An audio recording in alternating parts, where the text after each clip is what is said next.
The wrench slipped from my grease-stained fingers when I heard my 16-year-old daughter's voice cutting through the thin walls of our garage like a rusty blade. "Dad's a complete joke, Mom." "You deserve someone better, someone who actually has ambition instead of crawling under cars all day like some loser." I froze beneath the hood of Mrs. Patterson's ancient Buick, antifreeze dripping onto my forehead like tears I refused to shed. Ah, teenage loyalty warms the heart like antifreeze in your coffee. "Maddie, don't talk about your father that way." Emma's voice drifted from our kitchen, but I caught the lack of conviction. She wasn't defending me, she was going through the motions. Why not? "It's true. Look at this dump we live in while you're out there selling million-dollar houses. You could have anyone, Mom. Anyone with real money, real success." I wiped my hands on my coveralls and stepped outside into the cool October evening. Our small Pennsylvania town looked like something Stephen King might have conjured up after a rough night. Crumbling mill buildings and faded American dreams. The autumn air carried the scent of decaying leaves and unkept promises. Millfield had been a decent place once, back when the steel mill employed half the town and people had pride in their work. Now it was all strip malls, unemployment lines, and whispered gossip at Rosie's diner. Everyone knew everyone's business, and lately everyone seemed to know mine better than I did. Through our kitchen window, I watched Emma pace back and forth, her blonde hair perfectly styled even at 8 p.m. She'd changed since her promotion to senior realtor at Whitman Properties 6 months ago. Designer clothes replaced her old jeans, and she'd started talking about networking events and professional development. Translation: she was too good for Doug Mitchell, the grease monkey who fixed cars for a living. "Your father works hard," Emma said, but her voice sounded tired. "He's just stuck." Stuck. That word hit harder than Maddie's teenage cruelty. I'd built Mitchell's auto repair from nothing, working 16-hour days to keep food on our table. But apparently, that made me stuck. I walked back into the garage, my sanctuary filled with tools I understood and problems I could actually fix. Unlike my marriage, which seemed to be leaking oil faster than I could patch the holes. My phone buzzed. A text from Emma. "Working late again tonight. Don't wait up. Working late." Right. She'd been working late 3 nights this week, and it was only Wednesday. I pulled up our cell phone account online and scrolled through her recent calls. Lots of numbers I didn't recognize, and one that appeared way too frequently. Troy Brennan. Troy Brennan. My former best friend, now a cop with the Millfield PD. We'd grown up together, played football together, even been each other's best man. But success had turned Troy into something else entirely, a golden boy who thought his badge made him untouchable. I grabbed a beer from the mini fridge and sat on my workbench, staring at that phone number. Troy had been coming around more often lately, always with some excuse about checking on the family or catching up with old friends. Emma always seemed to light up when he visited, laughing at his stories about arresting drunk teenagers and breaking up domestic disputes. The kitchen light went out, and I heard Emma's heels clicking up the stairs to our bedroom. Maddie's music thumped through her ceiling, some rapper complaining about problems he'd never actually faced. I finished my beer and locked up the garage. Tomorrow was our 15th wedding anniversary, and I'd planned something special. Dinner at Romano's, the fancy Italian place where we'd had our first date, maybe some flowers, maybe a weekend getaway to the mountains, maybe a chance to remember why we'd fallen in love in the first place. But as I climbed the stairs to our bedroom, I found Emma already asleep, or pretending to be. She'd built a wall of pillows between us, a soft barricade that might as well have been made of concrete. I lay awake until 3 a.m., listening to her breathe and wondering when I'd become the enemy in my own home. The next morning, Emma was gone before I woke up. A note on the kitchen counter. Early showing. See you tonight. Happy anniversary, I guess. Happy anniversary, I guess. 15 years of marriage reduced to an afterthought with a question mark. I spent the day working on engines and planning our evening. Called Romano's, made reservations for 7, stopped by Peterson's Flowers and bought 24 red roses. Even got my good shirt dry cleaned. The navy blue one Emma used to say brought out my eyes. At 6:30, I was showered, dressed, and waiting by the door like a teenager picking up his prom date. The roses sat on our kitchen table, and I'd even bought a bottle of the wine we'd shared on our wedding night. 7 o'clock came and went, then 7:30. At 8, I called her. "Hi, this is Emma Mitchell with Whitman Properties. I can't take your call right now, but please leave a detailed message and I'll get back to you as soon as possible." I didn't leave a message. At 8:30, I called Romano's and canceled our reservation. The hostess recognized my voice and offered her condolences like someone had died. Maybe someone had. At 9, I was still sitting at our kitchen table, staring at those roses and feeling like the world's biggest fool. That's when Shelby Martinez knocked on our door. Shelby ran the most popular hair salon in town and served as the unofficial queen of Millfield gossip. She was Emma's closest friend, a sharp-tongued woman who could cut you down with a smile and make it look like a favor. "Doug, honey, you look terrible," she said, inviting herself into our kitchen. "Where's Emma?"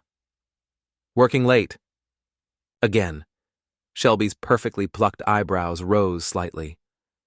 "On your anniversary? That's unfortunate." "Yeah, well, apparently success waits for no one, not even marriage." "You know what? Forget her." Shelby's sudden harshness took me by surprise. "You got all dressed up, bought flowers, made plans? Someone should recognize the effort." "It's fine, Shelby." "Really?" "No, it's not fine." "You know what we're going to do? We're going to Romano's, you and me. Let this town see that Doug Mitchell doesn't sit home feeling sorry for himself." I should have said no. Should have stayed home, eaten leftover pizza, and waited for Emma to come back with another excuse. But something in Shelby's eyes, mischief maybe or calculation, made me grab my jacket. Romano's was packed, and our entrance caused exactly the stir Shelby had intended.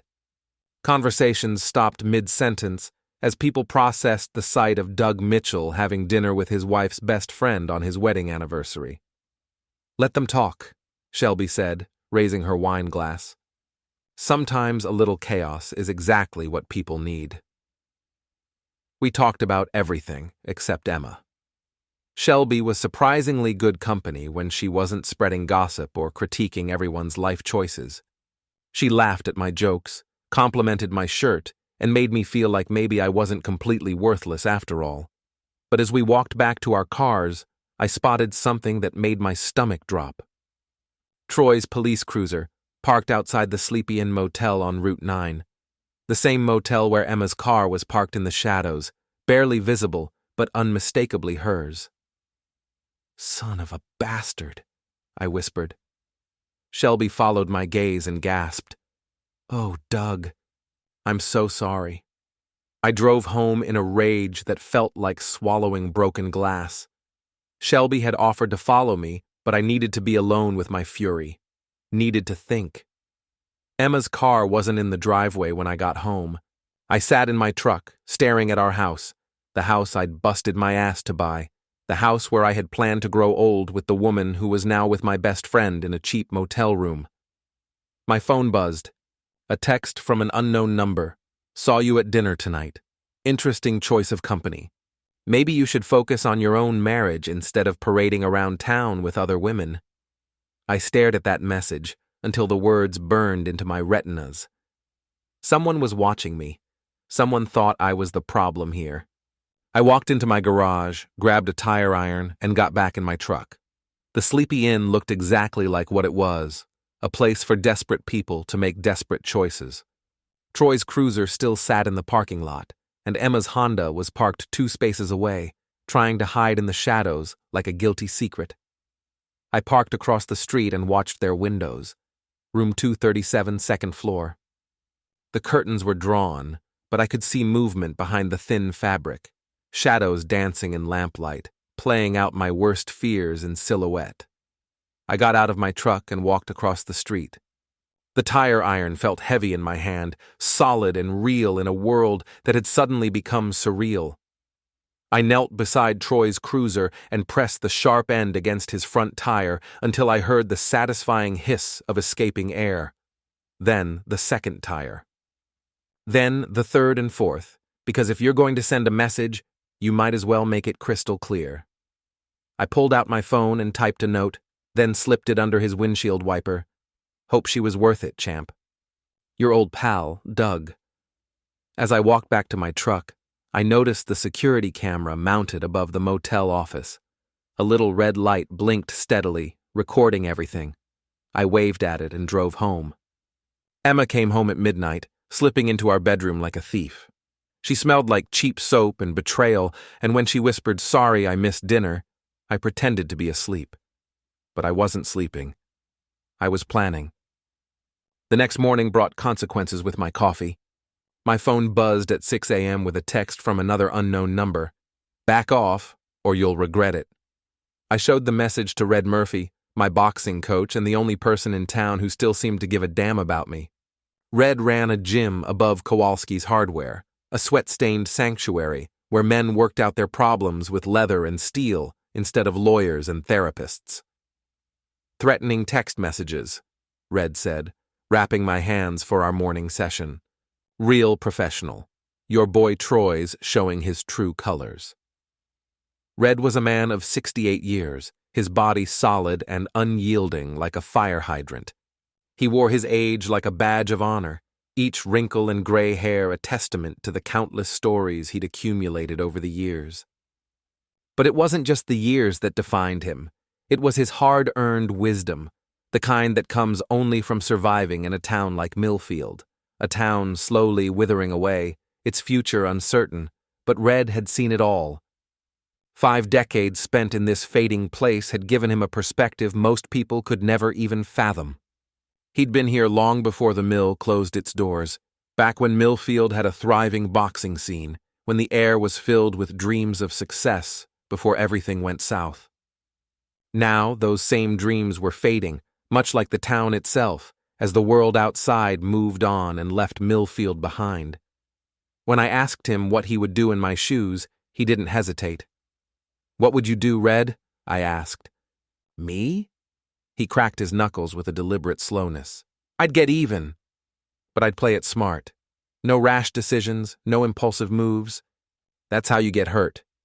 He paused, making eye contact with me as he tightened the wraps around my knuckles, his old hands steady despite their years. "Don't get mad, Doug. Mad makes you stupid. Get calculating. Think it through." His words settled into my brain like seeds, and I couldn't help but nod. I wasn't in a position to make reckless moves, not with everything at stake. I needed to think, to plan, not let my emotions run wild. Red had been through enough in his life to know how easily pride could blind a man. The rest of the day passed in a blur. I spent an hour in Red's garage, pounding away at the heavy bag, imagining Troy's smug face with every punch, every jab. The bag took my rage and fear without complaint, its rubber surface absorbing the weight of my frustration. My hands ached as I pounded it harder, each strike a release. By the time I stopped, my knuckles were raw and bruised, but my mind was clearer than it had been in months. For the first time, I felt a sense of control, of purpose, like I might be able to figure this mess out after all. The next morning, Millfield was already buzzing. The whispers were everywhere, in every corner, in every glance. I could feel the eyes on me as I walked into Rosie's diner for breakfast. The usual chatter seemed to freeze the moment I entered, then resumed in low murmurs. It was as though the entire town had become a giant living organism, and I was its latest gossip. "Heard your wife's real estate business is really booming, Doug," Pete Kowalski called out from his corner booth, his voice loud enough for everyone to hear. "She must be working overtime these days."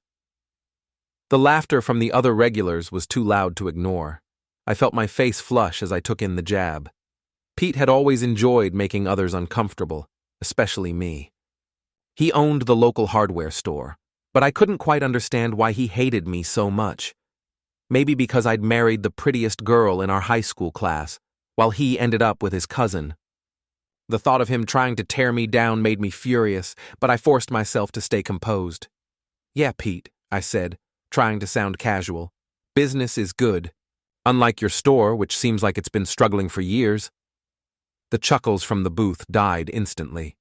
Pete's face turned red, but for once, he didn't have a comeback.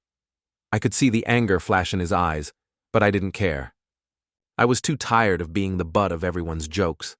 I ordered my eggs over easy and tried my best to ignore the stares and muttered comments. It didn't matter anymore. Nothing mattered, except what came next. When I got home that afternoon, Emma was already there. She wasn't supposed to be back from her meeting for another few hours, but something felt off. She was pacing around, checking her phone every few seconds, her eyes darting nervously around the room. I knew something was wrong, but I couldn't put my finger on it. "We need to talk," she said, her voice tight with tension as she perched on the edge of the couch. She didn't even sit down properly, as if ready to bolt at a moment's notice. "About what?" I asked, my voice flat. "Your work emergency last night?" "Don't be sarcastic, Doug." "It doesn't suit you," she snapped, her eyes flashing. I stared at her, feeling a knot form in my stomach. "What does suit me, Emma?" "According to our daughter, I'm a joke. According to you, I'm stuck. And according to the whole damn town, I'm the fool who doesn't even know his wife is screwing around." Her face drained of color. "What are you talking about?" she whispered, though I could see the guilt in her eyes already. "Troy Brennan, the Sleepy Inn, room 237. I paused, watching her reaction closely. "Should I continue, or do you want to fill in the details yourself?" Emma's hands trembled as she set her phone down on the coffee table, her breath hitching in her throat.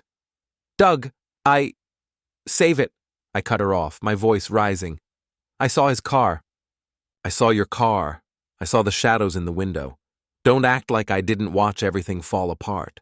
Don't act like I didn't see 15 years of marriage playing out like some cheap porno." Her lips trembled, and for a moment, I thought she might actually be sorry. But the tears that welled up in her eyes weren't tears of remorse. They were tears of someone who had been caught, someone who realized the game was up and didn't like the consequences. "You don't understand the pressure I'm under," she said, her voice shaking. "The expectations, the competition. I needed someone who understood success, who could help me navigate this world." "So you chose Troy?" I laughed bitterly, a cold sound that filled the room. "A small-town cop who peaked in high school? That's who you turn to for advice?" "He's ambitious," she insisted, her voice rising defensively. "He's going places. He talks about running for sheriff, maybe even state politics someday." I laughed again, louder this time, the sound hollow and mocking. "Troy Brennan? He couldn't find his own ass with both hands and a GPS. But sure, Emma, hitch your wagon to that shooting star. See where it gets you. At least he has dreams bigger than fixing cars for the rest of his life." Her words hit me like a sucker punch, a blow to my pride that took my breath away. Everything I'd worked for, everything I'd sacrificed for this family was reduced to fixing cars in her eyes. "Get out," I said quietly, my voice cold and final. "What?" she gasped, staring at me in disbelief. "Get out," I repeated, my voice growing firmer. "Get out of this house. Go stay with your ambitious boyfriend. See how far his big dreams will take you." "Doug, please. We can work through this." "No," I said, shaking my head. "We can't." "Because you don't want to work through anything. You want to trade up, and I'm the old model you're trying to get rid of." Emma's face crumpled, and for the first time, I saw true regret in her eyes, but it was too late. She knew she had crossed a line that couldn't be uncrossed. That night, she packed her things, and with a few words of parting, she left. She took Maddie with her, and they went to stay with Shelby, Emma's sister, who had offered her spare bedroom and unlimited moral support. Within hours, the whole town knew what had happened. The Mitchells were separated, and the rumors spread faster than a wildfire, fueled by the kind of malice that only small towns could generate. And I, Doug Mitchell, was the one left to pick up the pieces. My phone started ringing. Friends, family, customers, everyone wanted the details, wanted to pick sides, wanted to be part of the drama. I stopped answering after the 10th call. The next few days passed in a blur of humiliation and rage. Emma's boss, Richard Whitman, called to cancel his account at my garage. Then Mrs. Patterson decided she'd rather drive her Buick to the dealership in the next town over. Then 3 more customers found sudden reasons to take their business elsewhere. The message was clear. In the war between Doug Mitchell and the rest of Millfield, I was losing badly. Saturday night, I made the mistake of going to Murphy's Tavern for a beer. The place went quiet when I walked in, like a record scratch in a bad movie. Troy was there, holding court at the bar, telling stories about his latest arrests to an audience of wannabe tough guys and middle-aged losers. He saw me and smiled, the kind of smile a shark might give a wounded fish. "Doug, good to see you, buddy. How's the garage business?" "Slow," I said, ordering a beer from Mickey, the bartender who'd known me since high school. "Seems like people are taking their cars elsewhere these days." "That's too bad. Maybe it's time to consider a career change. I hear they're hiring at the Walmart in Clearfield." The bar erupted in laughter. Troy's audience ate it up, slapping him on the back and buying him drinks.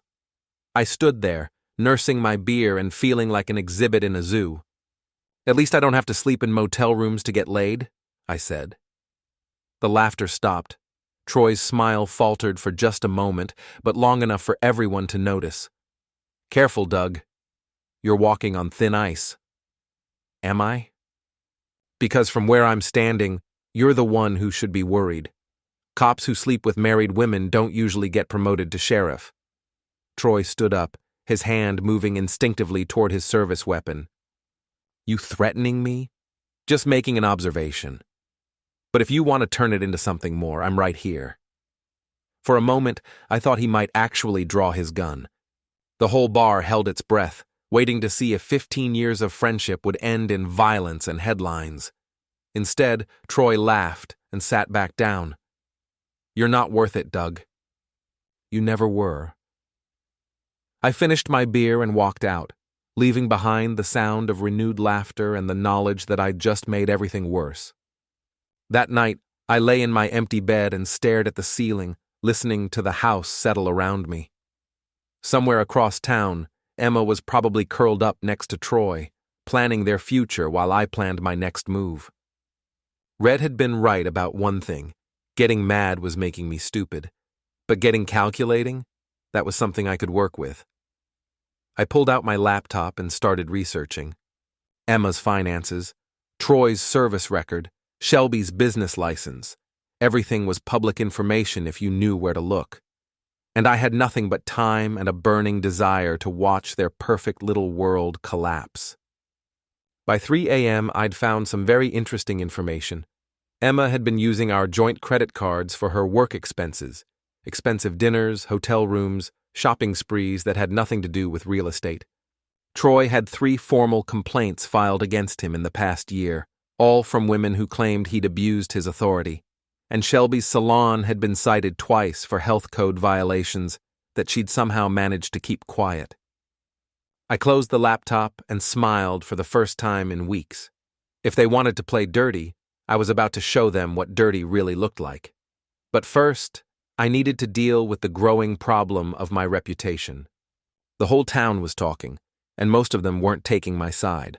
I needed allies, or at least neutral parties who wouldn't automatically assume I was the villain in this story. That's when I remembered the security camera at the Sleepy Inn. The one that had recorded me slashing Troy's tires, but had also recorded Emma's car in the parking lot. Video evidence of her affair, time-stamped and indisputable.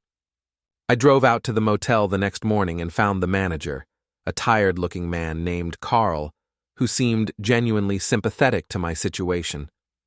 "Look, I'm not supposed to share security footage," he said, glancing around his empty office. But between you and me, what your wife and that cop are doing ain't right. You seem like a decent guy who got dealt a shit hand. 20 minutes later, I walked out with a USB drive containing 3 weeks' worth of security footage. Emma's car appeared in the parking lot 17 times, always followed by Troy's cruiser, always staying for 2 to 3 hours. I had evidence, I had motivation, and I was starting to have a plan. The question was, how far was I willing to go to get my life back? The answer came to me at 3 a.m. on a Tuesday, when I found Maddie's latest TikTok video trending with the hashtag #BeatDadProblems. So, my dad is literally the most embarrassing person alive, she said to her phone camera, sitting in what looked like Shelby's living room. Like, my mom is out here building her empire, selling houses and making real money, and he's still playing with cars in his little garage like he's 12 years old. The video had 47,000 views and climbing. The comments were brutal. Your mom deserves better. Dump the loser, Dad. Some men never grow up. I sat in my kitchen, watching my daughter destroy what was left of my reputation for internet clout, and felt something cold and sharp crystallize in my chest. If they wanted a villain, I'd give them the whole damn show. I started with the money. Our joint bank accounts, the credit cards, the home equity line that Emma had been using to fund her new lifestyle. I moved it all to accounts she couldn't access. Legally, it was my right as a joint account holder. Practically, it was financial warfare. Emma called me at 6 a.m. screaming, "What the hell did you do, Doug?" My card was declined at Starbucks. The bank says our accounts are frozen, not frozen. Transferred. To accounts that require my signature for withdrawals. You can't do that. Actually, I can. Funny how marriage works. We're equal partners until someone decides they want to trade up. Then suddenly, it's every person for themselves. This is kidnapping our own money. No, Emma. This is me protecting our assets while you figure out whether you want to be married or divorced. Can't have it both ways. She hung up, but I wasn't done. I called every credit card company and canceled the cards she'd been using for her work expenses. Then I called our insurance company and removed her access to our vehicles. If Emma wanted independence, she could start by finding her own transportation. The next call was to Richard Whitman, Emma's boss. I'd done some research on Whitman Properties and found some very interesting information about their business practices. "Mr. Whitman, this is Doug Mitchell. I think we need to talk about my wife's employment situation." "Mr. Mitchell, I don't think that's appropriate. Did you know Emma never actually graduated from Penn State? Her resume says she has a degree in business administration, but the registrar's office has no record of her ever finishing her coursework." Silence on the other end of the line. I also have some questions about the Riverside development deal she closed last month. Specifically, how she knew to advise her clients to bid exactly $1,000 over the competing offer. That's either incredible intuition or insider information. "Mr. Mitchell, I think you should speak with an attorney before making any accusations." "Oh, I'm not making accusations. I'm just sharing information. The same information I plan to share with the State Real Estate Commission if my business continues to suffer because of your company's interference." Whitman hung up, but I knew the message had been received. Emma's fake credentials and questionable business practices were now on her boss's radar, and he'd have to decide whether she was worth the potential liability. That afternoon, I drove out to Troy's half-renovated farmhouse on the outskirts of town. He'd bought the place 2 years ago with big plans to fix it up and flip it for a profit. Like most of Troy's big plans, it had stalled somewhere between ambition and execution. His cruiser wasn't in the driveway, which meant he was either working or visiting Emma at Shelby's place. Perfect. I parked behind the barn and walked around the property, taking inventory. Troy had left tools scattered around the yard, windows open, doors unlocked. For a cop, he had surprisingly poor security habits. I didn't break anything, didn't steal anything, didn't even go inside the house. Instead, I set up my phone to live stream to Facebook and gave the good people of Millfield a tour of Troy Brennan's property. "Hey there, folks. Doug Mitchell here, standing outside the home of our local hero, Officer Troy Brennan. Troy's been real interested in my family lately, so I thought I'd return the favor and show some interest in his. I walked around the yard, pointing out the expensive tools left lying around, the new truck parked behind the barn, the hot tub that definitely wasn't in his budget on a cop's salary. Now, I'm no financial expert, but I'm curious how a small-town police officer affords all this nice stuff. Maybe he's got a side business I don't know about. Maybe he's just really good with money. Or maybe, and I'm just speculating here, he's got other sources of income that the good taxpayers of Millfield might find interesting. The live stream had over 200 viewers and climbing. Comments poured in, some supportive, others critical, all of them spreading my message across social media faster than I could have imagined. I saved the best for last. In Troy's mailbox, I'd seen a stack of past due notices from various creditors. I didn't take them. That would be mail theft.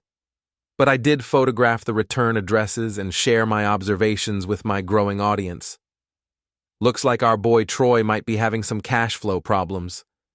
Credit card companies, loan officers, collection agencies, that's a lot of mail for someone who's supposedly doing so well. I ended the stream and drove home, feeling better than I had in weeks. Within an hour, the video had been shared over 100 times.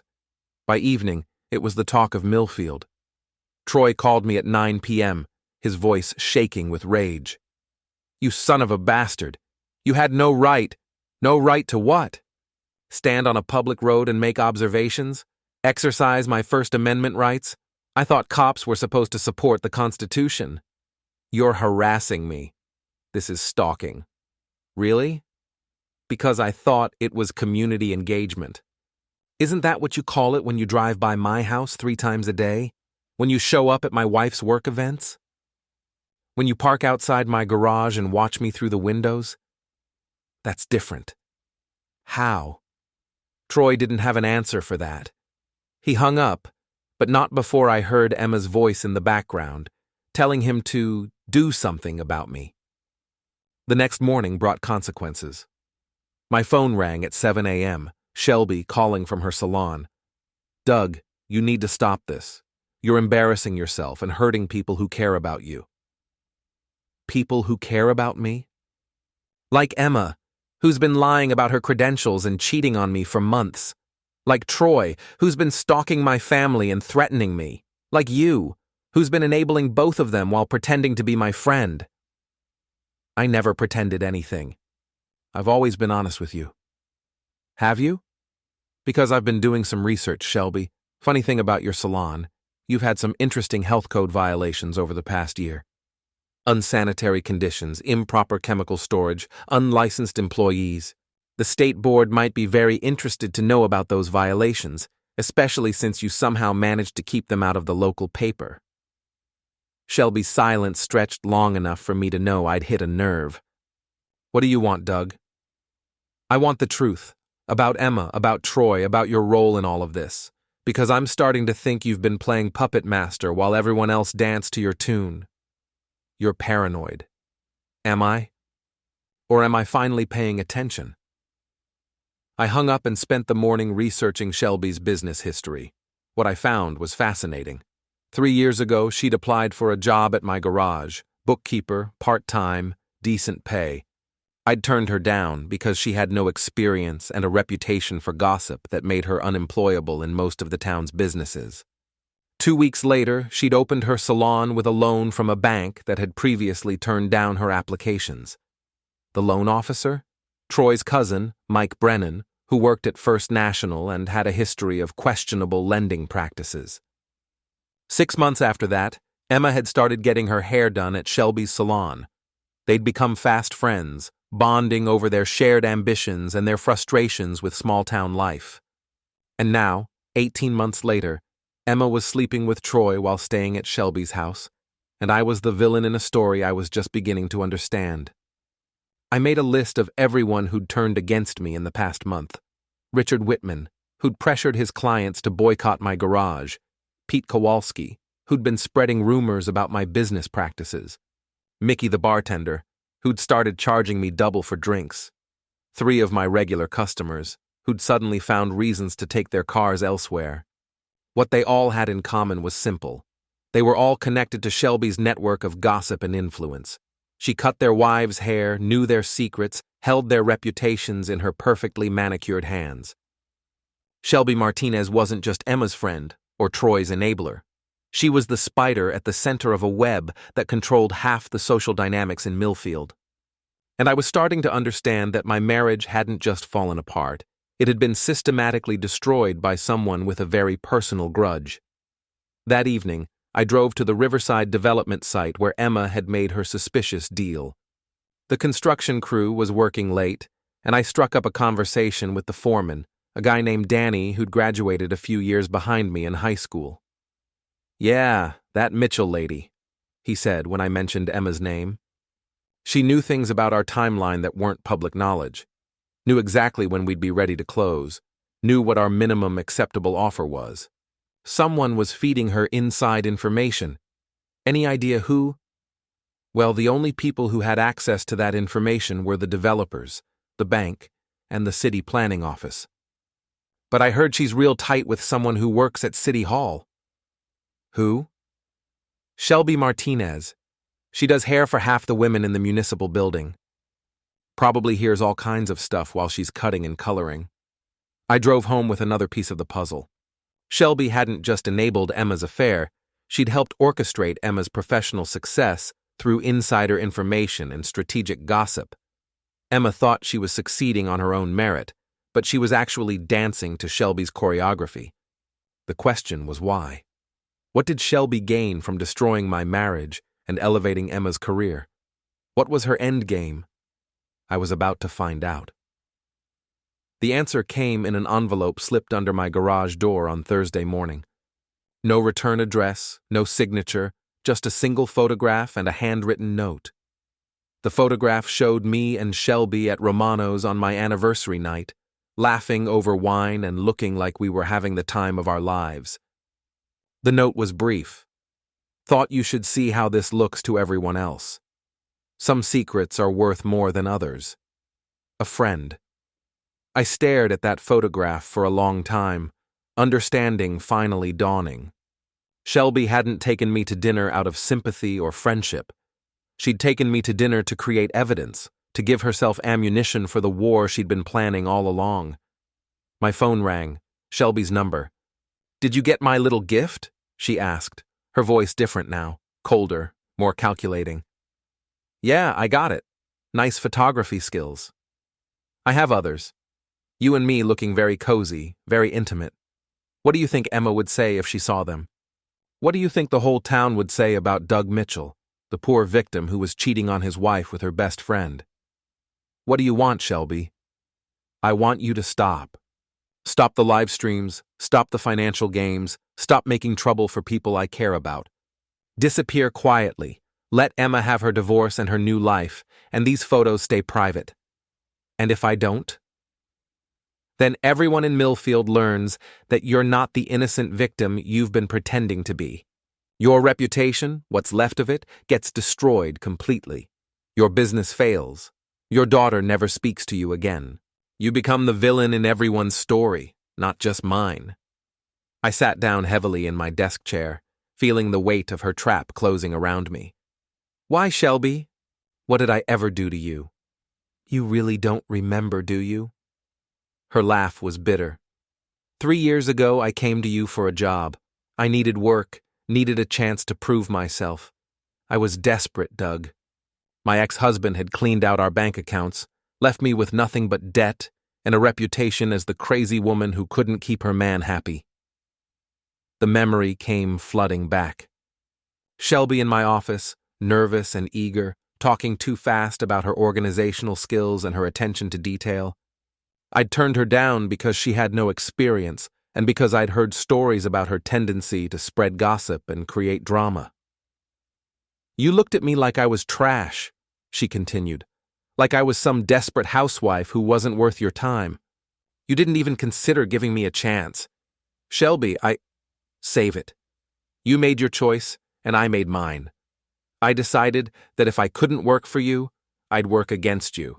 I'd show you what happens when you underestimate people. So you destroyed my marriage? I didn't destroy anything. I just accelerated the process. Emma was already unhappy, already looking for something more. Troy was already sniffing around, already making his interest known. I just helped them find each other and gave them the confidence to act on their feelings. You manipulated them. I guided them. There's a difference. I felt sick, understanding finally how thoroughly I'd been played. The insider information Emma used for her real estate deals, that came from you. I hear a lot of things at my salon. Women talk when they're getting their hair done. They share secrets, gossip, confidential information. I just passed along what I thought Emma could use. And Troy? How did you get him involved? Troy was easy. He's always been jealous of you, always felt like he was living in your shadow. High school quarterback, married the prettiest girl, built your own business.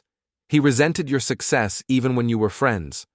I just reminded him that he deserved better, that he could have what you had if he was willing to take it. You're insane. I'm thorough and patient and very, very good at understanding what people want most. Emma wanted success and status. Troy wanted to feel superior to you. Your daughter wanted to be popular online. I gave them all exactly what they wanted. What about what I wanted? You wanted to keep things exactly as they were. You wanted to stay stuck in your comfortable little life, never growing, never changing, never acknowledging that other people might have needs and dreams that didn't revolve around you. Well, congratulations, Doug. You got your wish. You're stuck, all right. Stuck with the consequences of your choices. I hung up and sat in the silence of my garage, surrounded by the tools and machinery that had been my life's work. Everything I'd built, everything I'd worked for, had been systematically destroyed by a woman whose job application I'd rejected 3 years ago. But as I sat there, feeling sorry for myself and cataloging my losses, something else began to grow in my chest. Not despair, not self-pity, but a cold, calculating rage that felt almost cleansing in its purity. Shelby thought she'd won. She thought she'd backed me into a corner with her photographs and her threats, thought she could make me disappear quietly while she enjoyed the fruits of her manipulation. She was wrong. I spent the rest of the day making preparations. Phone calls, arrangements, setting up the pieces for my final move. If Shelby wanted to play puppet master, I'd show her what happened when the puppets cut their own strings. That evening, I sent identical text messages to Emma, Troy, Shelby, and Maddie. Family meeting. Tomorrow night, 7 p.m., at the old hunting cabin on Miller's Ridge. We need to settle this once and for all. Come alone and come ready to tell the truth. The hunting cabin belonged to my Uncle Pete, who died 2 years ago and left it to me in his will. It was 20 miles outside of town, isolated and private, with no cell phone service and only one road in or out. Perfect for a conversation that needed to happen without interruption. Emma called me within minutes of getting my text. Doug, what is this about? What cabin? You'll find out tomorrow night. 7 p.m. Don't be late. I'm not driving out to some isolated cabin to meet you. This sounds like a threat. It's not a threat, Emma. It's an opportunity. A chance for everyone to be honest about what's been happening and why. A chance to end this cleanly, without lawyers or judges or public humiliation. I don't trust you. You don't have to trust me. But you should probably trust that I know things you don't want made public. Things about your real estate deals, your fake credentials, your boyfriend's financial problems. Things that could make your life very complicated if they ended up in the wrong hands. She hung up, but I knew she'd be there. They'd all be there because they'd all have to know what I knew and what I planned to do with that knowledge. I spent Friday preparing the cabin, setting up cameras, testing the generator, making sure everything would work perfectly when the time came. I wasn't planning to hurt anyone. I wasn't a violent man, despite what they might think. But I was planning to hurt them in ways that would last much longer than any physical pain. Saturday evening, I arrived at the cabin early and waited. Emma's car appeared first, followed by Troy's truck, then Shelby's sedan.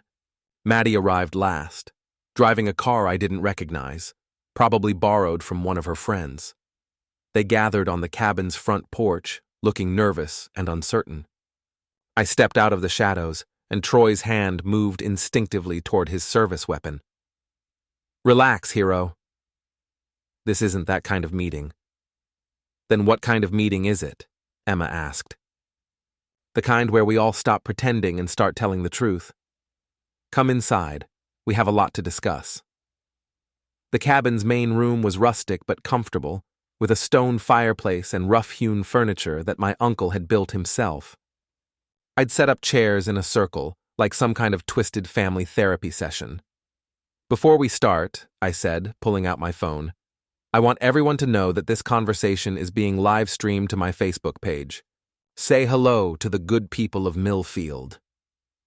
"You can't do that," Shelby snapped. "This is a private conversation." "Actually, it's not. You're all here voluntarily, and you're free to leave anytime you want. But if you stay, you're consenting to be part of my little documentary about truth and consequences." I looked at my phone screen. Already dozens of viewers were tuning in, drawn by the promise of drama and revelation. The viewer count climbed steadily as word spread through social media. "Now then," I said, settling into my chair, "let's start with you, Emma. Tell everyone about your college degree, the one that doesn't exist." Emma's face went pale. "Doug, please, or should we talk about your insider information network? How you've been using confidential city planning documents to give your clients unfair advantages in real estate deals. I never... Or maybe we should discuss your boyfriend's financial situation. Troy, you want to tell everyone about your gambling debts? The money you owe to some very unfriendly people in Pittsburgh?" Troy stood up, his face flushed with anger. "You son of a bastard. You can't prove any of that." "Can't I?"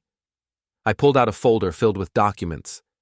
Bank records, credit reports, photographs of you at the Riverside Casino, testimony from dealers who remember your very expensive losing streaks.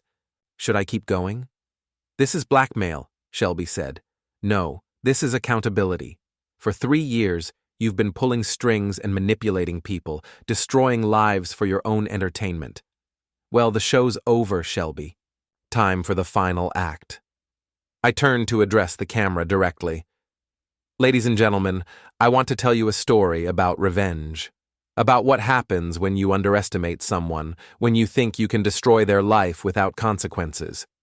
My name is Doug Mitchell, and these people, my wife, my former best friend, my daughter, and the woman who orchestrated all of this, they turned me into a villain.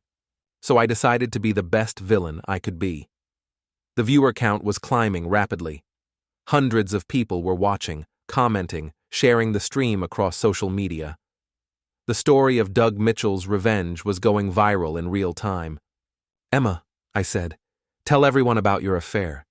Tell them how you've been lying to your husband, your daughter, your clients, and yourself." "I won't." "Then I will." I pulled out the USB drive from the Sleepy Inn. I have 17 separate occasions documented here. Dates, times, duration of your visits. Want me to play the highlights? Emma started crying, but they weren't tears of remorse. They were tears of someone whose carefully constructed lies were crumbling in public. "Troy, tell everyone about your abuse of power.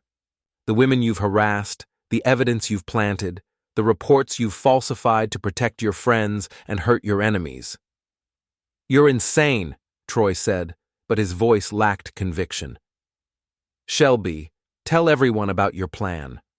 How you've been manipulating all of these people, using their weaknesses against them, orchestrating this whole drama for your own twisted satisfaction." "I don't know what you're talking about." "Then let me explain it for you." I turned back to the camera. 3 years ago, I made a business decision that hurt someone's feelings. Instead of moving on, that person decided to destroy my marriage, corrupt my daughter, and turn my best friend into an enemy. She used gossip and manipulation and insider information to build herself a little empire of influence, and she thought she could use that empire to crush me. I stood up and walked to the window, looking out at the dark forest surrounding the cabin. But here's the thing about empires. They're only as strong as the lies that hold them together. And when those lies get exposed, everything falls apart very quickly. I turned back to my audience, both in the room and online. So here's what's going to happen. Emma, your real estate license is going to be revoked when the state board learns about your fake credentials and insider trading. Troy, your police career is over when Internal Affairs gets the evidence of your corruption and abuse of power. Shelby, your salon is going to be shut down when the health department and the IRS finish investigating your business practices. You can't do this, Emma whispered.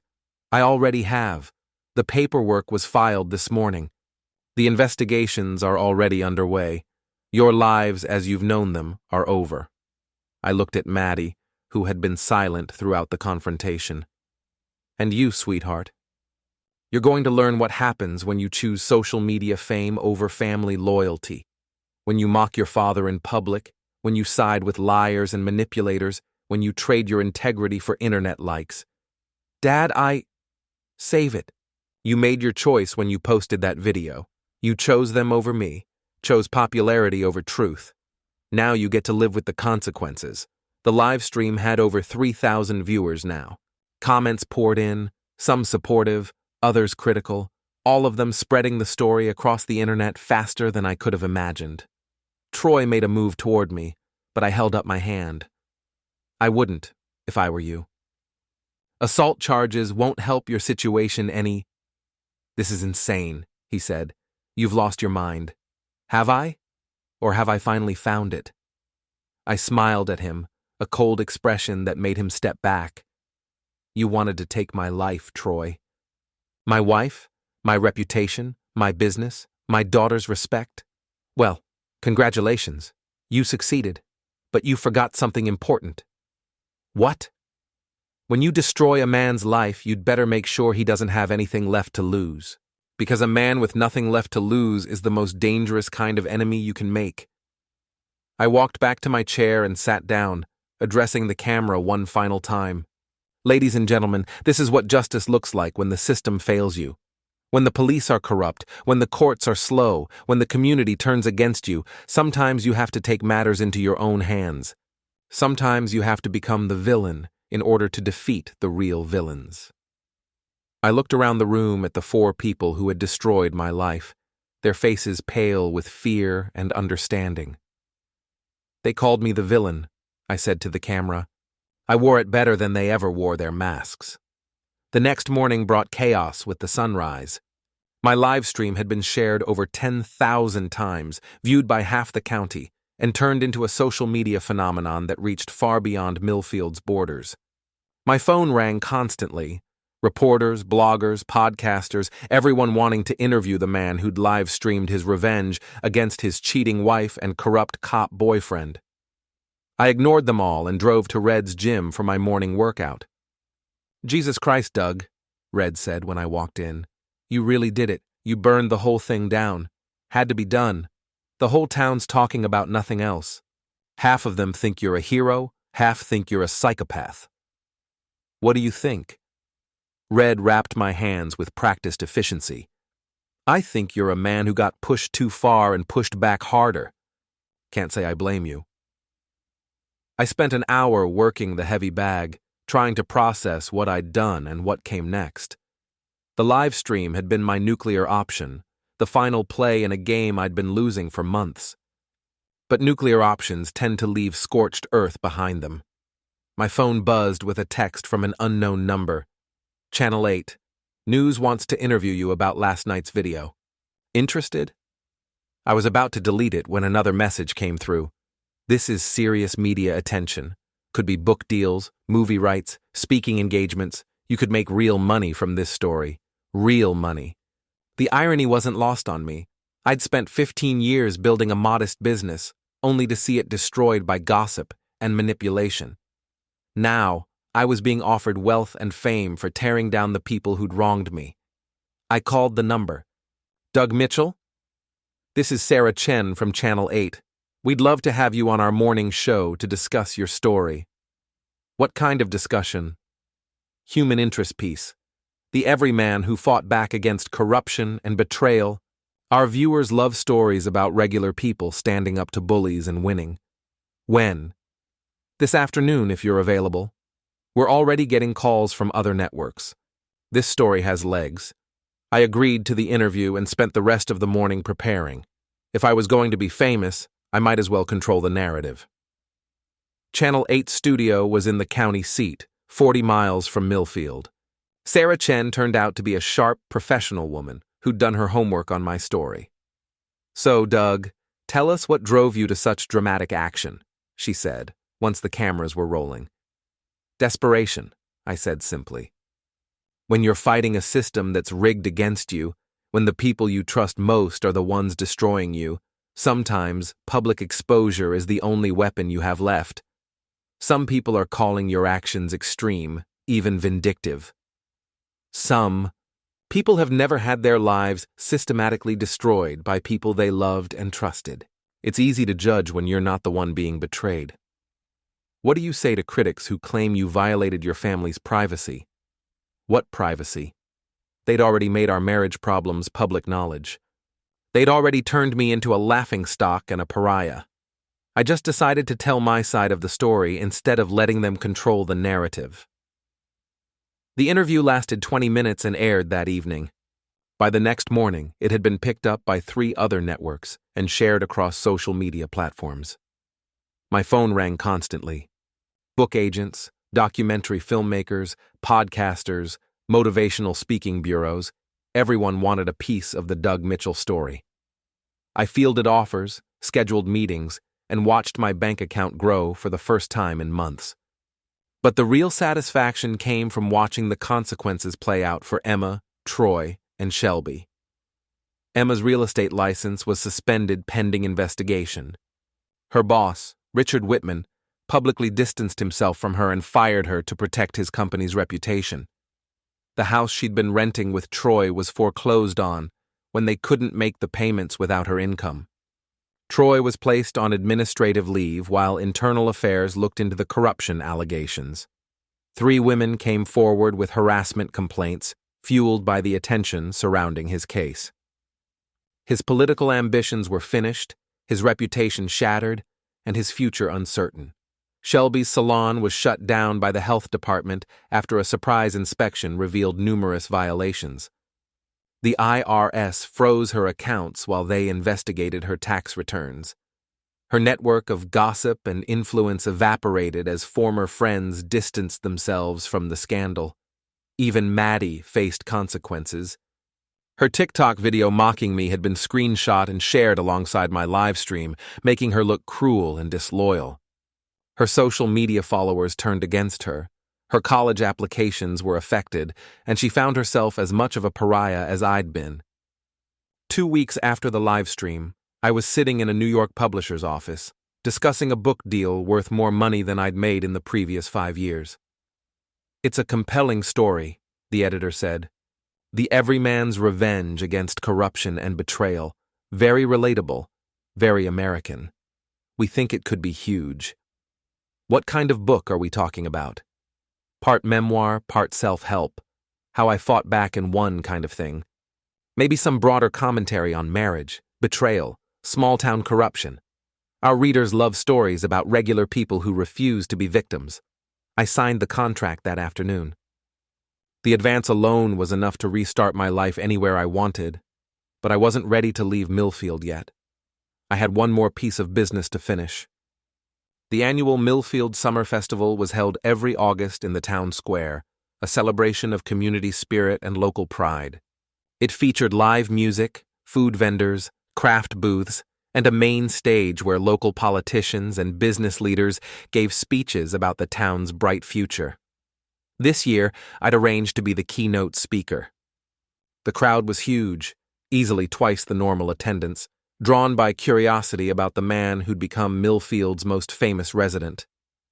News crews from 3 different stations set up cameras around the square. Social media influencers live-streamed from the audience. I took the stage at 7 p.m., looking out at a sea of faces, some supportive, some hostile, all of them fascinated by the spectacle I'd created.